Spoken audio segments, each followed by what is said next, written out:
Caros irmãos, queridas irmãs, nesta oitava de Pentecostes, nós celebramos a solenidade da Santíssima Trindade.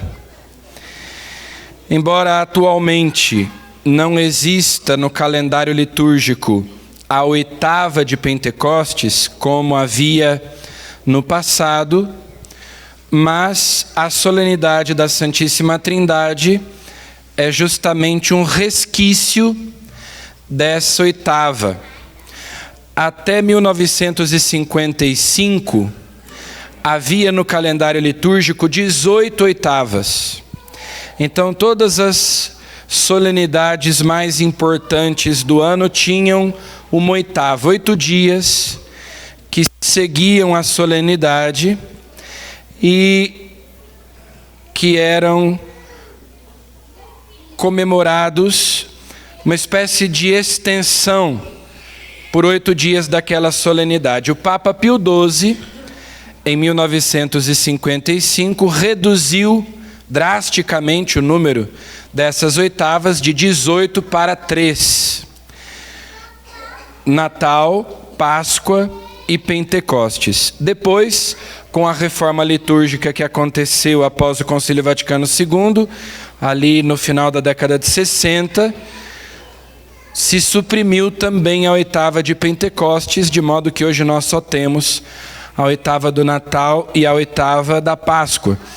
Mas, como eu disse, a solenidade da Santíssima Trindade é um resquício da antiga oitava de Pentecostes. 8 dias depois de nós termos celebrado a vinda do Espírito Santo, nós celebramos o mistério da Santíssima Trindade.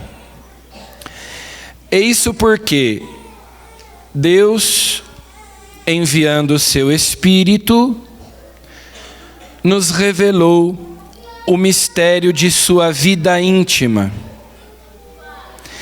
Deus nos revelou, nos mostrou a sua intimidade. E Ele nos revelou para que nós pudéssemos participar de sua vida bem-aventurada. Então, na verdade, a revelação é um convite para que nós nos tornemos participantes da vida divina, para nós entrarmos na intimidade de Deus, para nós nos relacionarmos com Deus, assim como se relacionam as pessoas divinas umas com as outras. Assim como as pessoas divinas se amam reciprocamente, mutuamente.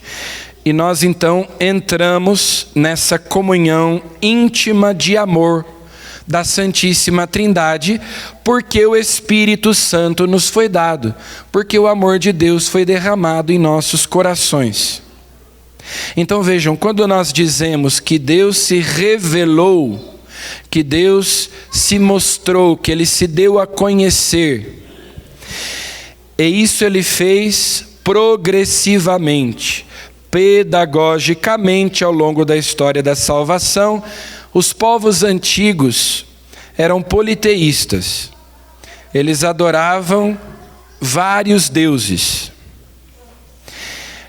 Então, se lá no Antigo Testamento Deus tivesse revelado a Abraão ou a Moisés que Ele é uno e trino ao mesmo tempo, que só há um Deus verdadeiro, mas que em Deus há 3 pessoas distintas, porém a Trindade é indivisível, né? Essas pessoas estão intimamente e indivisivelmente unidas umas às outras.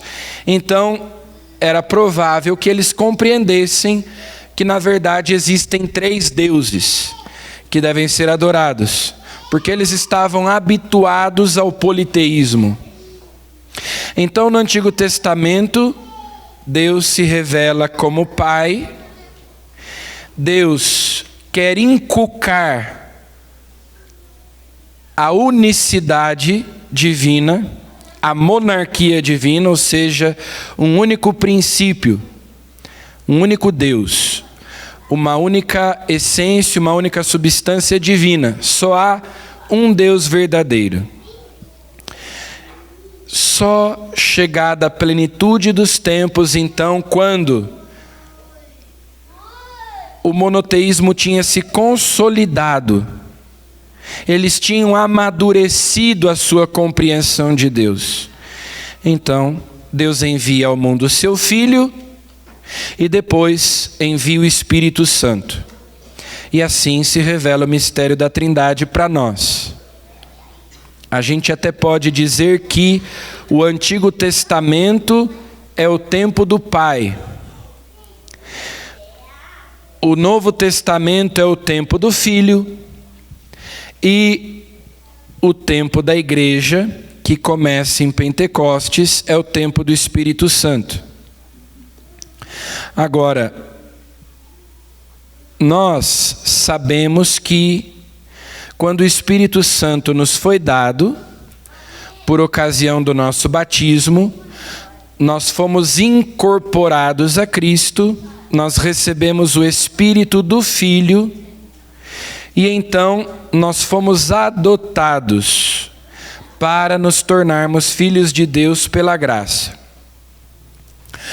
Todas as criaturas de Deus, alegoricamente, podem ser consideradas filhas de Deus. Desde a pedra,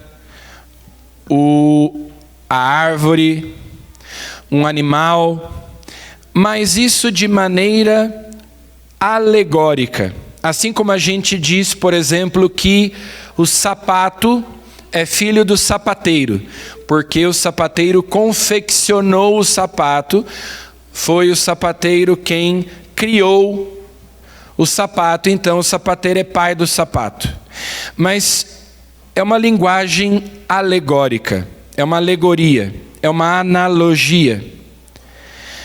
Não é que as criaturas sejam filhas de Deus em sentido próprio.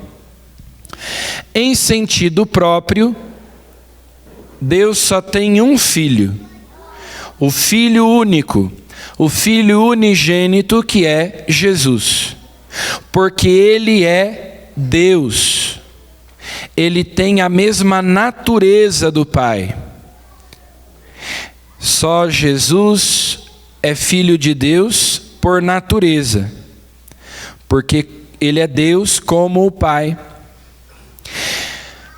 Uma vez que nós recebemos o Espírito do Filho, como nos diz São Paulo, Deus enviou aos nossos corações o Espírito do seu Filho, que em nós clama, Abá. Então, no Filho único, incorporados a Ele, tendo recebido o Espírito dele, nós podemos chamar Deus de Papai, que é o que significa a palavra Abá. Então, é por isso que nós dizemos que, ao sermos batizados, nós fomos adotados.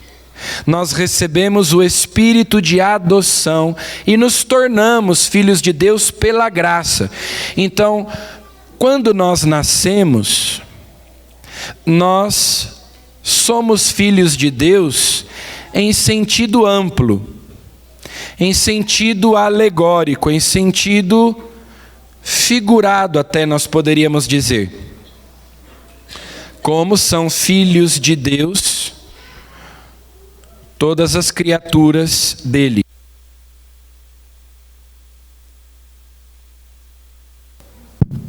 Tudo aquilo que ele fez.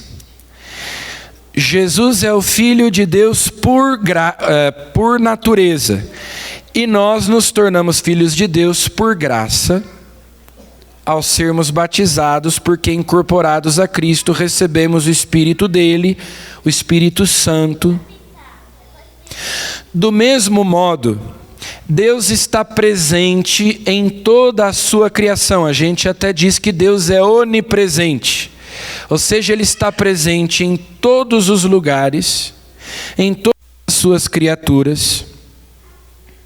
Deus conhece e ama todas as suas criaturas, e por isso mesmo Ele sustenta no ser, Ele mantém na existência todas as coisas.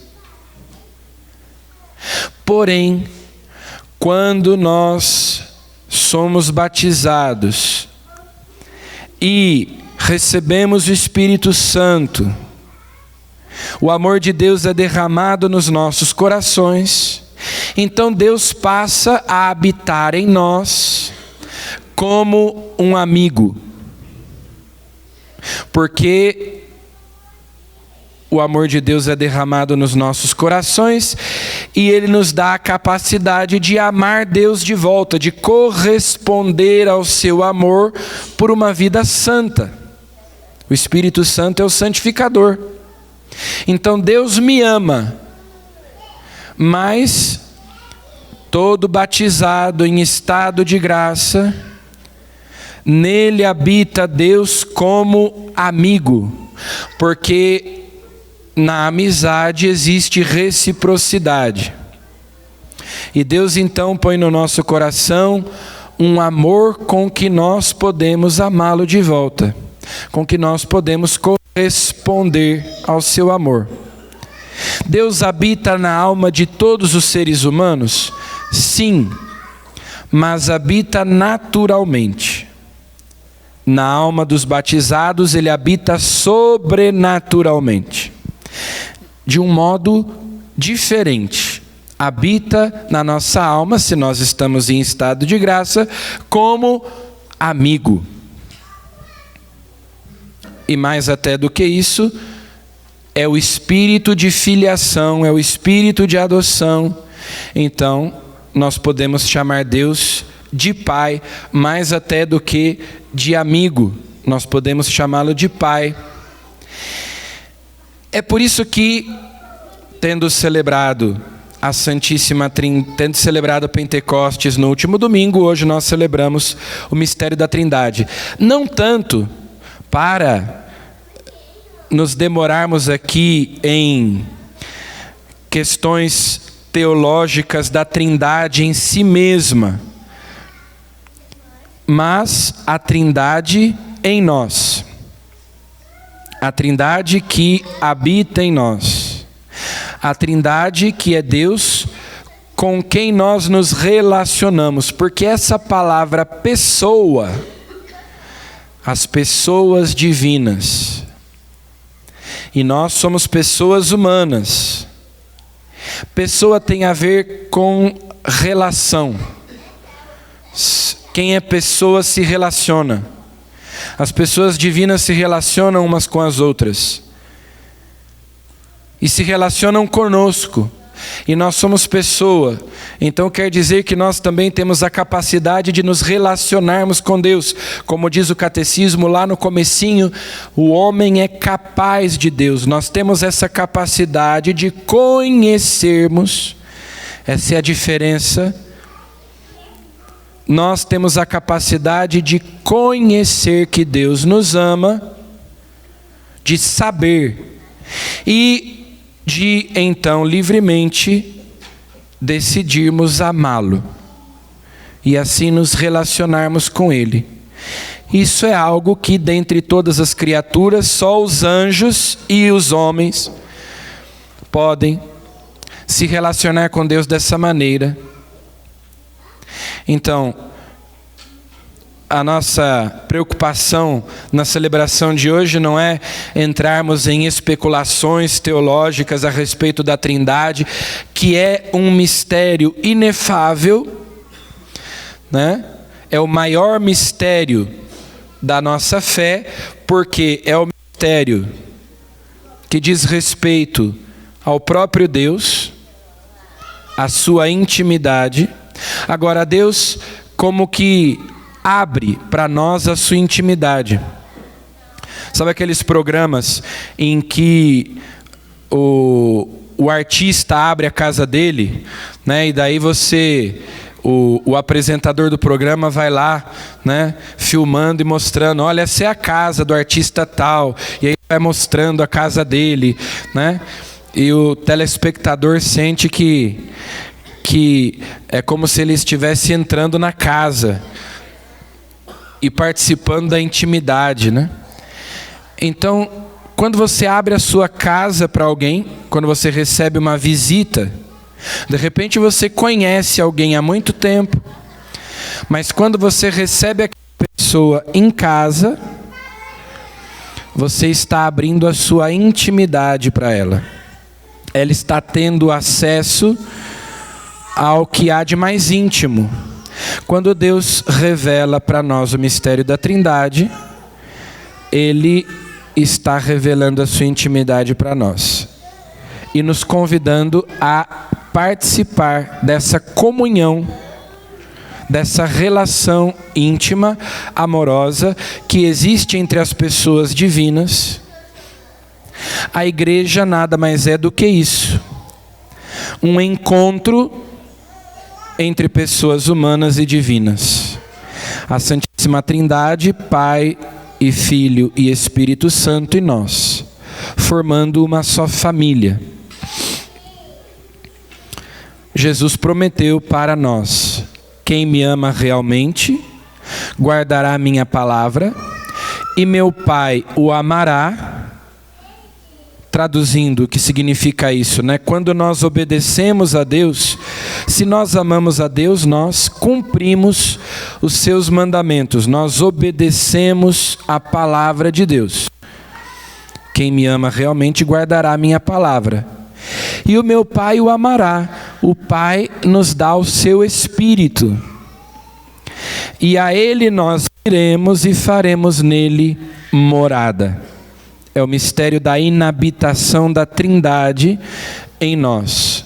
Deus que vem morar na nossa alma.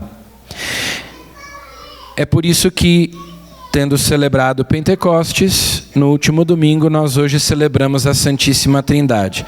Com a vinda do Espírito Santo em Pentecostes, Deus já não está no céu, longe de nós, mas Ele caminha conosco, como disse Moisés aí na primeira leitura. Deus pede para Deus: caminha conosco. Nós somos um povo de cabeça dura, mas vem habitar no meio de nós, vem caminhar conosco. Quando vem o Espírito Santo, depois de ter enviado ao mundo o seu Filho, o Pai envia também o Espírito, e Deus vem habitar conosco, vem morar em nós. Essas três pessoas divinas moram dentro de nós, habitam dentro de nós. Então nós entramos no mistério da Trindade, Deus descortina, Deus abre o seu mistério, revela o seu mistério, nos convida para a proximidade com Ele, a amizade com Ele, e ao mesmo tempo nós somos convidados a abrir o nosso coração para que Ele também nos visite, para que Ele também seja próximo de nós. Peçamos ao Espírito Santo que nos dê cada dia mais essa consciência e essa percepção da presença das três pessoas divinas, do Pai, do Filho e do Espírito Santo, da Trindade Santíssima, a presença dela na nossa alma. Louvado seja nosso Senhor Jesus Cristo.